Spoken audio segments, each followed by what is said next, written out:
नमस्कार मित्रांनो, प्रवीण वटेकर हे यूट्यूब चॅनलमध्ये आपले खूप खूप स्वागत. मित्रांनो, कशात मजेत ना असायलाच पाहिजे. मित्रांनो, आजचा जो विषय तर तुम्ही पाहिलाच असेल. हो, मुख्यमंत्री आणि कामगार मंत्री महोदय यांची काल बैठक झाली. म्हणजे कामगार कायद्याविषयी सर्वथा चर्चा करण्यात आली. त्याविषयीच आज आपण हे पाहणार आहोत, आपण हे जाणून घेणार आहोत. तत्पूर्वी चॅनलवरती जर नवीन असाल तर चॅनल सबस्क्राईब करायला विसरू नका. लागलीच बेल आयकॉन बटन जी घंटा आहे त्याला प्रेस करा आणि तिथे ऑल करा. आणि हो, आपल्या व्हिडिओला हाईपसुद्धा करत चला तर जाऊया मग आपल्या या विषयाकडे. विषय मित्रांनो असा आहे की काल 13 जुलै 2026 कालची तारीख होती.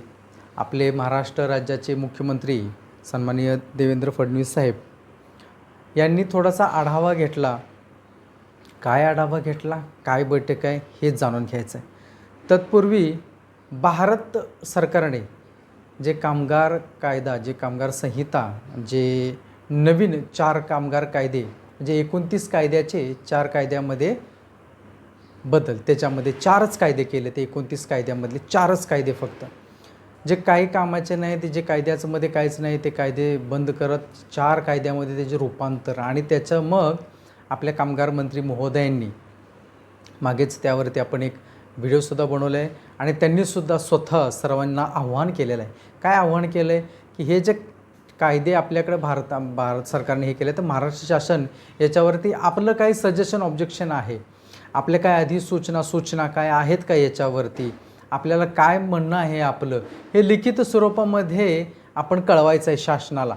आणि त्यांनी त्या पद्धतीनं ते आव्हान केलं होतं प्रत्येक कामगार संघटना, कामगारांना, तसेच मालक प्रतिनिधी यांनासुद्धा, की बाबा रे, आणि जे तज्ज्ञ आहेत, जे या कायद्यामध्ये सगळ्या गोष्टी आहेत ज्यांना माहिती, त्यांनासुद्धा आव्हान केलं होतं की ह्याच्यामध्ये आपल्या महाराष्ट्र शासनाला काय करता येईल. त्याच अनुषंगाने ही जी काही बैठक आहे ती बैठक घेण्यात आली. आता बैठकीचे मुद्दे आपण या बैठकीमध्ये प्रामुख्याने आपले कामगार मंत्री महोदय, म्हणजे मुख्यमंत्री महोदय, कामगार मंत्री महोदय, तसेच प्रधान सचिव मॅडम, आपले उपसचिव, प्रधान उपसचिव आहेत, तसेच आपले अपर सचिव, असे सगळे जे कामगार विभागातले अधिकारी, मेन जे अधिकारी आहेत ते सगळे, विशेषतः आपले मुख्यमंत्री कार्यालयातले अधिकारी ह्या संदर्भामध्ये आहेत, ते सगळे अधिकारी त्या ठिकाणी उपस्थित होते. त्यांनी ही चर्चा झाली. आता ते काय चर्चा झाली तर आपण थोडक्यात म्हणजे वर्षा निवासस्थानी मुंबई येथे महाराष्ट्राचे मुख्यमंत्री देवेंद्र फडणवीस साहेब यांच्या अध्यक्षतेखाली बैठक झाली. या बैठकीमध्ये महाराष्ट्र माथाडी, हमाल व इतर श्रमजीवी कामगार, जे माथाडी कायदा आहे 1969 साली बनलेला त्याचा, आणि आपला सुरक्षा रक्षक, महाराष्ट्र खाजगी सुरक्षा रक्षक नोकरी नियमन व कल्याण अधिनियम 1981, याबाबत चर्चा झाली. बाकीच्याही सर्व गोष्टी चर्चा झाली, तर पण याविषयी चर्चा झाली. सध्या अंतिम सुधारणा अधिसूचित झालेल्या नाहीत बरं का, याच्यामध्ये म्हटलेल्या सर्व काही झालं आहे का तर नाही. बैठकीत पुढील प्रामुख्य मुद्दे चर्चेस निदर्शनास आलेले आहेत. कोणते मुद्दे आहेत ठळक? केंद्राच्या नवीन 4 कायदा, कामगार संहिता जो लेबर कोड आहे, राज्याचे कायदे सुसंगत करणे, पहिला मुद्दा त्याच्यामध्ये आहे.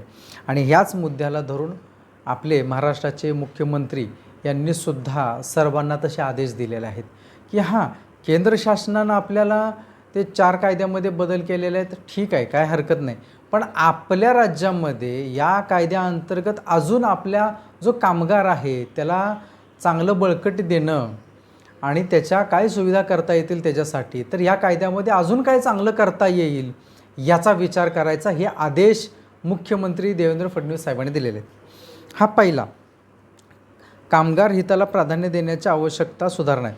काही कामगारांमध्ये न्यायालयाऐवजी मुख्य दंडाधिकारी असं यांच्याकडे अधिकार देण्याचा प्रस्ताव अभ्यास करणे, प्रस्ताव तसा दिला तर काय होईल, याचा परिणाम काय होईल ते तपासणे, याचीसुद्धा त्यांना तशी सूचना केलेल्या आहेत. म्हणजे समजलं का, ज्या आपण डायरेक्टली कधी हायकोर्टात जात होतो ते आपण आता लेबर कोर्टामधून, म्हणजे खालच्या कोर्टाला सुद्धा तसे आदेश, आणि मग त्याच्यामध्ये गेल्यानंतर त्या कामगाराला न्याय मिळेल का याचंसुद्धा त्यांनी, त्याच्यावरती काय परिणाम होईल ते काय तपासायचं त्याचंसुद्धा त्यांनी अभ्यास करायचा आहे, ते सुद्धा लिहिलेलं आहे. माथाडी मंडळ आणि बांधकाम कामगार कल्याण मंडळ हे दोन्ही ठिकाणी एकाच कामगाराचे सदस्यत्व दुहेरी सदस्यत्व जे आहे ते टाळण्यासाठी स्पष्टता तरतूद करणे, असंघटित क्षेत्रातील कामगारांसाठी उदाहरणार्थ घरकाम करणारे नवीन योजनांचा विचार करणे, भारतीय न्याय संहिता आणि नवीन केंद्रीय कायदे कामगार असूनच राज्यातील कायद्यामध्ये आवश्यक तांत्रिक बदल करणे, तांत्रिक ज्या गोष्टी आहेत त्याच्यामध्ये सुद्धा बदल करणे, सर्व सुधारणा प्रस्तावित मंडळाच्या मंजुरीसाठी सादर करणे. आता आपलं सुरक्षारक्षक महाराष्ट्र खाजगी सुरक्षारक्षक अधिनियम 1981 संदर्भात या बैठकीमध्ये नेमक्या कोणत्या कलमांतर्गत कोणते बदल केले जाणार आहेत याची अधिकृत यादी अद्याप जाहीर झालेली नाही.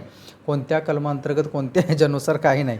त्यामुळे सध्या वेतन, नोंदणी, सेवा अटी, सुरक्षारक्षकांचे हक्क आणि मंडळाच्या कार्यपद्धतीमध्ये कोणते अंतिम बदल होतील, मंडळाच्या कार्यपद्धतीमध्ये जे काम आहे, कार्यपद्धती कार्यप्रणाली जी आहे त्याच्यामध्ये कोणते बदल होतील हे निश्चितपणे सांगता येत नाहीत. आणि त्याच्यामध्ये बदल करायचे का किंवा आणि काय करायचं याची अजून स्पष्टता नाही आहे. त्याच्यामध्ये मुख्यमंत्र्यांनी प्रामुख्याने तशा सूचना केलेल्या आहेत. तर या संपूर्णतः आपण ह्या सगळ्या काही गोष्टी पाहतोय.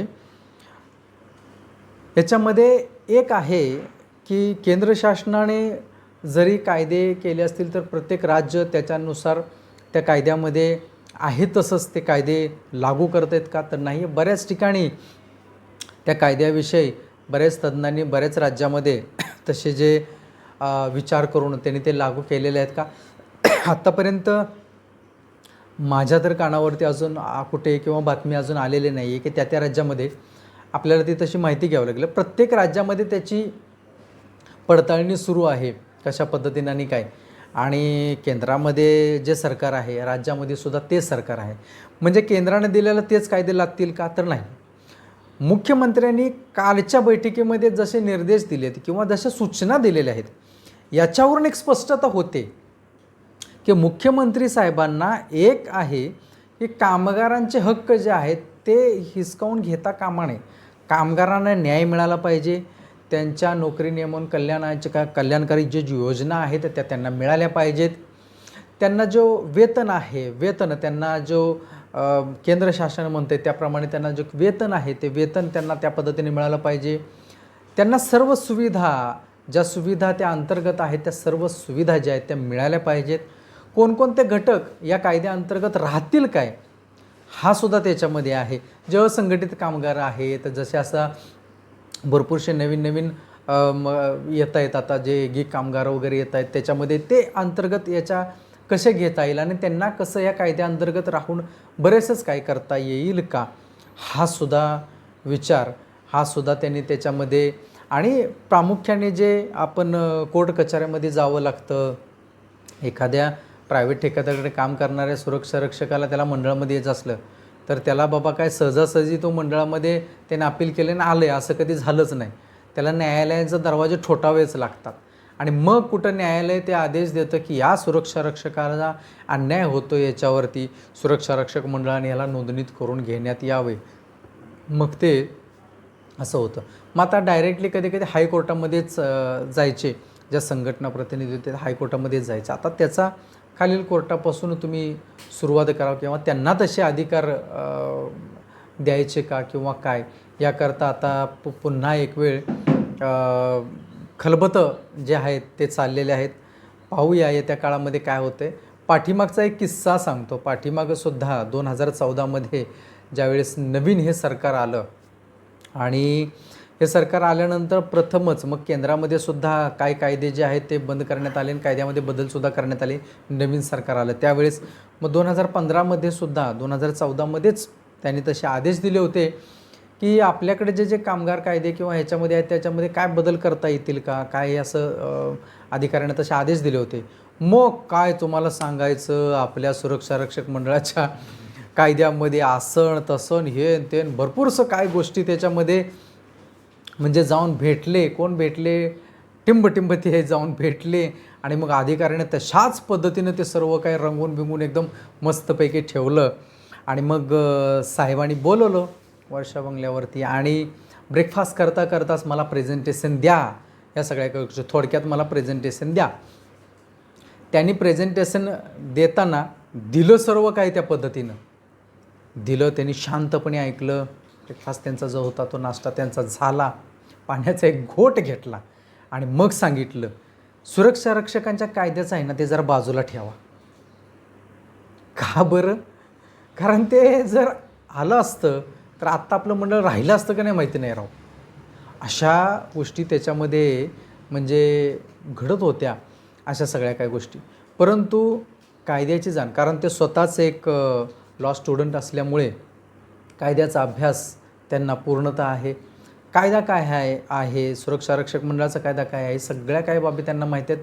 ते ज्यावेळेस विरोध पक्षामध्ये होते त्यावेळेससुद्धा ते भरपूरसे प्रश्न जे सुरक्षा रक्षकांचे आहेत ते घ्यायचे. आता त्यावेळेस सोशल मीडिया किंवा काही नव्हतं किंवा आपल्याला सर्वांना ते क्लिपसुद्धा मिळणं फार मुश्किलात आहेत. पण त्यावेळेस त्यांनी ते बोलायचे. त्यावेळेस सभागृहामध्ये ज्यावेळेस लक्षवेधीला वगैरे असायचे त्यावेळेस ते बोलायचे.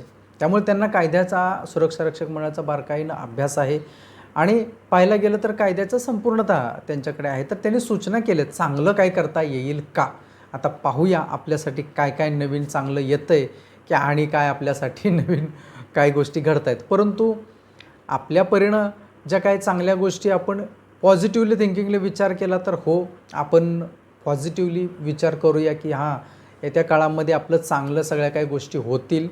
निगेटिव्हिटी विचार करण्यापेक्षा पॉझिटिव्हलीच विचार करावा असं माझं मत आहे की चांगलं काय तर होईल आणि चांगल्या गोष्टी आपल्या सुरक्षा रक्षकांना, कामगारांना खास करून भरपूरसे कामगार असे वीट बिगारावरती काम करणारे आहेत. तो काय विचारू नका. आपल्याकडचेच सुरक्षा रक्षक आहेत, 12-12 तास करतात, तो 10-12 रुपयेसुद्धा पगार मिळत नाही त्यांना. अशी परिस्थिती बिकटाची आहे त्यांची बिचाऱ्यांची.